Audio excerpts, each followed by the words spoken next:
आज मैं advantages and disadvantages के बारे में बात करूंगी एमबीबीएस कॉलेजेस इन बांग्लादेश। हाँ, आपने ठीक सुना है, हर चीज़ की प्रोज एंड कॉन्स होती है, तो लाजमी है कि इसके भी एडवांटेजेस और डिसएडवांटेजेस होंगे।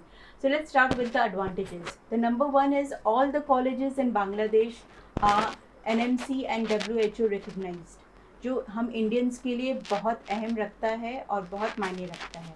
Second, all the colleges are affiliated under government university. Next comes the tropical condition is similar like India. They have the same food habit. हमारे taste में ज़्यादा difference नहीं है, so you don't have problem while studying there. Bangladesh colleges follow the NMC syllabus. जो syllabus हम यहाँ पे follow करते हैं इन इंडिया, सेम सिलेबस वहाँ पे भी फॉलो होती है, same books written by same author. The medium of language is English, so communication में प्रॉब्लम नहीं होती है स्टूडेंट्स की। Next come the FMG passing ratio. FMG passing ratio is very high compare to any other country, so this is one of the very important reason, that's why student और उनके parents Bangladesh select करते हैं MBBS के लिए। Next come that they have to interact with the real patient. Clinical exposure में उन्हें interaction real patient के साथ होती है and the flow is very high. And community based medicine जो होती है, Bangladesh is one of the very rare country जहाँ पे कम्युनिटी मेडिसिन बोल के जो सब्जेक्ट है वो पढ़ाया जाता है। So these are the few things which makes Bangladesh a well reputed country for MBBS course. It is one of the dry country in a sense जो अल्कोहल और ड्रग फ्री कंट्री है, तो पेरेंट्स बहुत इत्मीनान रहते हैं कि उनको पता है कि उनके बच्चे पढ़ाई करने के लिए जा रहे हैं और वो कॉन्सेंट्रेट पढ़ाई पे ही करेंगे। और सबसे अच्छी बात है कि वो बहुत ही करीब है इंडिया के। It hardly takes through flight half an hour to 45 minutes. So these are the plus points, these are the advantages why every year you see that most of the students they are planning for MBBS in Bangladesh. जैसे कि मैंने आपसे कहा कि हर चीज़ की pros and cons होती हैं, तो अब मैं डिसएडवांटेजेस ऑफ MBBS इन बांग्लादेश के बारे में बताना चाहूँगी। सबसे पहले ये है कि टोटल फी स्ट्रक्चर में आपको कम से कम 30 to 40% फर्स्ट ईयर में क्लियर करना पड़ेगा, तो ये एक डिसएडवांटेजेस कुछ पेरेंट्स के लिए होती है।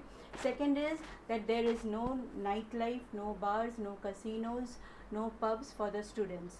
स्टूडेंट वहाँ जाते हैं पढ़ाई के लिए because they are going to become a future doctors, so they have to study. Regular 8 से 9 घंटे की क्लास के अलावा भी उन्हें 4 से 5 घंटा एक्स्ट्रा देनी होती है एजुकेशन के लिए, because the syllabus should be complete with in given time.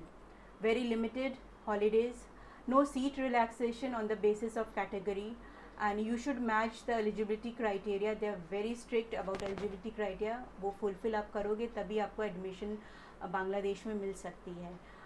And to be very frank, कुछ कॉलेजेस हैं जो आप ट्रस्ट नहीं कर सकते हैं, वो फेक फ़ी स्ट्रक्चर बनवाते हैं और वहाँ के कुछ एजेंट्स और इंडियन एजेंट्स के साथ मिलकर पेरेंट्स को बेवकूफ़ बनाते हैं। जब पेरेंट्स बेवकूफ़ बन जाते हैं तो देखते हैं कि उनके हाथ से पैसे भी जाती है और वो बच्चों के करियर के साथ भी समझौता नहीं करना पड़ता है। So kindly select very genuine colleges in Bangladesh. Next comes that after completing 2.5 years बच्चों को कम से कम बंगाली आनी चाहिए to interact with the local patients. And above all, please you consider a genuine consultancy rather than going to an individual or agent, क्योंकि एक consultancy जिसकी paper work जो transparent हो और जो जेन्युइन हो उस पर ही आप ट्रस्ट करें। ज़्यादा से ज़्यादा कंसल्टेंसी आपको एक फ्री करियर काउंसलिंग भी देता है, तो आप उन कंसल्टेंसी के पास जाइए जो फ्री करियर काउंसलिंग देता है। उसके बाद आप डिसाइड करें कि आपको एडमिशन के लिए उस कंसल्टेंसी में जाना चाहिए या नहीं, जिसमें से मैं एक रिकमेंड कर सकती हूँ Pace Educare which is located in Kolkata. They are very genuine and since couple of years, since almost 11 years they are into this field. So आप उनके पास कम से कम एक फ्री करियर काउंसलिंग के लिए जा सकते हैं। Till then student, be safe and keep connected with us. Thank you.